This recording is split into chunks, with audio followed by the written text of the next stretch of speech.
La práctica educativa, las técnicas de Freinet. Es la aportación más importante de Freinet.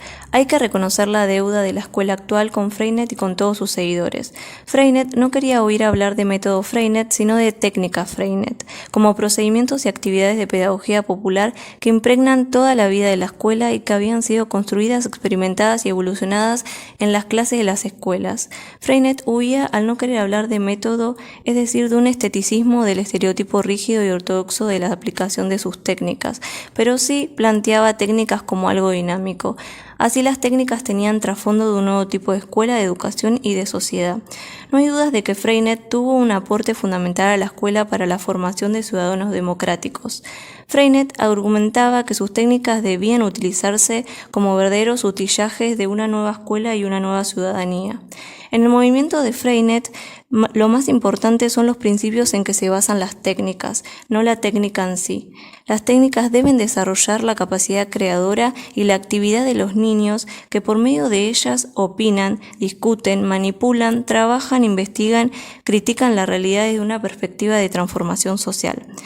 Las claves de la pedagogía Freinet que están detrás de las técnicas son el tanteo experimental, la educación por y para el trabajo, la cooperación, la importancia del ambiente escolar y social, la necesidad de crear material para potenciar esas ideas en la práctica educativa. Freinet desarrolló sus técnicas a través de estos principios, la libertad de expresión y aprendizaje cooperativo. Las técnicas de Freinet han ido variando con el tiempo y las mismas tienen la capacidad de adaptarse a las circunstancias y a los tiempos. Son pocas las técnicas de Freinet que hoy en día son inaplicables y es por ello una de sus grandes virtudes. Principales técnicas Freinet, la imprenta escolar y las técnicas de impresión. Es una de las aportaciones más conocidas y novedosas del pedagogo, que permite cambiar los materiales tradicionales de la clase por textos vividos y libres de los alumnos. Sabemos que la imprenta se ha utilizado anteriormente en experiencias escolares en el siglo XIX. Lo que lo hace original a Freinet es que utilizó las mismas para la expresión libre del niño. Celestín Freinet fue precursor de la creación de la imprenta en la escuela. Freinet buscaba nuevos métodos para el aprendizaje de la lectura y la escritura. Se encontró con la necesidad de nuevos instrumentos de trabajo que respondieran a los requisitos y exigencias para mejorar las condiciones de la escuela. Freinet empezó con las experiencias de clases, paseos que creaban un clima de diálogo, de expresión escrita y oral libre, a pesar de las críticas e incomprensión de las familias e inspectores de aquella época. Ello le llevó a buscar material adecuado para producir mediante la escritura y el texto libre la expresión del paseo, de las vivencias cotidianas del niño y despertarle interés por la lectura y la escritura. En los niños más pequeños pretendía una evolución sensomotriz mediante la manipulación de letras. De ahí surgió la imprenta y las técnicas de impresión. El periódico impreso se ha utilizado con frecuencia en la escuela con el objetivo de que el niño conozca la realidad que le rodea y sepa reconocer el mundo haciéndole partícipe de sus propias noticias.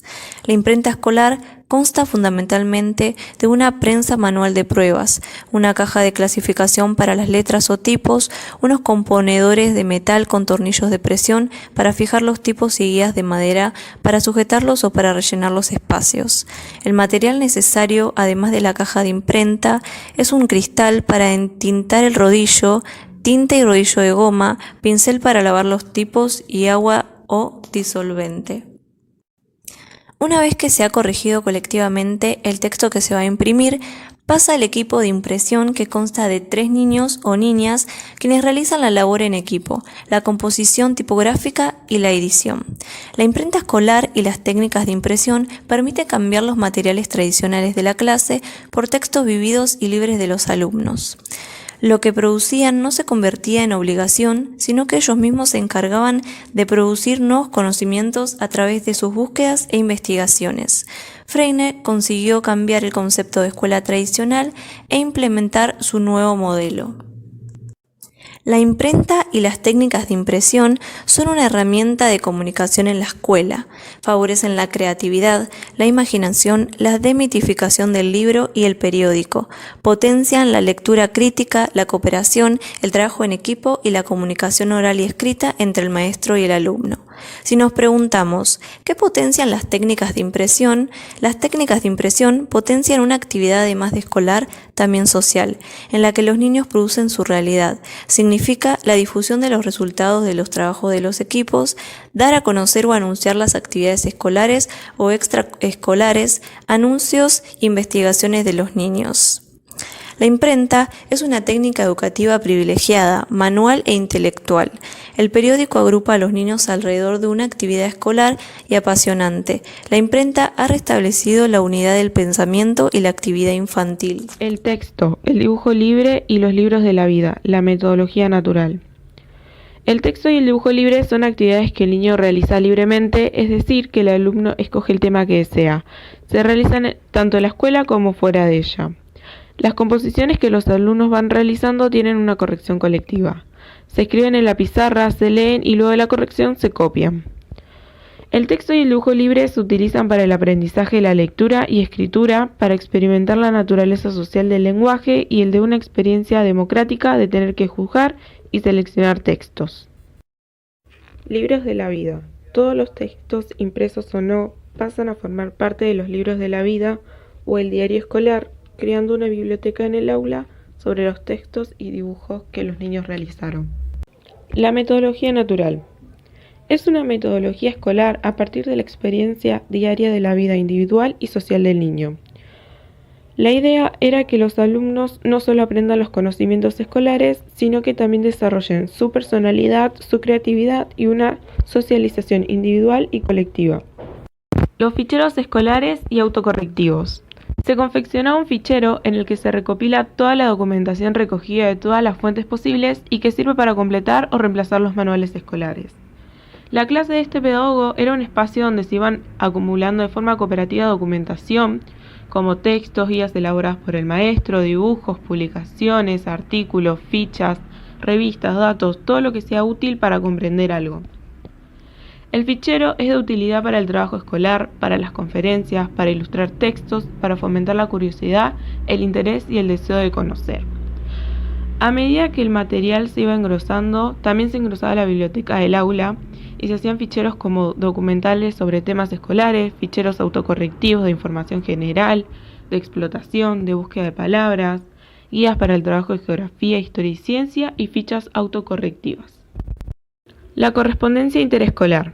La correspondencia es el intercambio epistolar entre niños y maestros sobre aspectos de la vida de la escuela y de la vida del entorno, como son las costumbres, las tradiciones, los trabajos y las formas de pensar. Dicha correspondencia incluye textos impresos, cartas, material audiovisual y productos locales. Cada niño o niña tiene una pareja en la otra escuela con la que mantiene una correspondencia particular que les permite tener una relación más estrecha. Esta técnica es un elemento motivacional, ya que el alumno explora y estudia componentes de su propio contexto y mientras recibe elementos de contextos externos. Además, la lectura colectiva del material recibido es motivo de estudio e interrogación de nuevos temas. El plan de trabajo. Consiste en un documento que tienen los alumnos y que se elabora semanalmente o quincenalmente. En este se refleja el compromiso del trabajo a realizar, ya sean fichas, trabajos, lecturas, iniciativas personales. El alumno decide por sí mismo qué se hará durante ese tiempo. Es una técnica que permite que el alumno se organice con las tareas, permite trabajar a cada uno con su ritmo y desarrollar las tareas escolares según el orden que más le convenga al alumno, controlando sus progresos junto con el maestro. Esto se supervisa cada día y se marca en diversos colores, según los temas o las materias, el trabajo realizado en unos murales existentes en las paredes del aula. La asamblea cooperativa semanal. Hay un presidente, un secretario y un tesorero escogidos por los niños. Un día a la semana se junta la asamblea en la clase, la cual se repasa el periódico mural, hay un debate sobre lo expuesto en él. Luego se analiza la vida de la escuela, los problemas y se repasan las cuentas de las ventas del periódico escolar. El periódico mural, cada semana se pone en la clase un mural dividido en 3 partes: crítico, felicito y propongo, donde los niños pueden escribir en él siempre y cuando los textos hayan sido firmados. Luego, este periódico se debate en la asamblea cooperativa semanal. Las conferencias. Lo preparan los mismos alumnos sobre un tema de su interés, que luego al finalizar se inicia una discusión colectiva sobre el tema tratado. Esto pretende desarrollar la expresión del niño mediante diferentes formas de expresión, como esquemas, material audiovisual, textos, etc., y animarla a escribir y a leer sobre el tema, así como a hablar y discutir en público. Los complejos de interés parten de la necesidad de los niños para conocer la realidad y los deseos del alumnado, de manera que estos sean los que marquen el desarrollo de todo el proceso educativo. Viene de la inspiración decroliniana de los centros de interés, solo que la diferencia es que los complejos son más cortos en tiempo y están vinculados a la libre expresión y espontaneidad de los niños.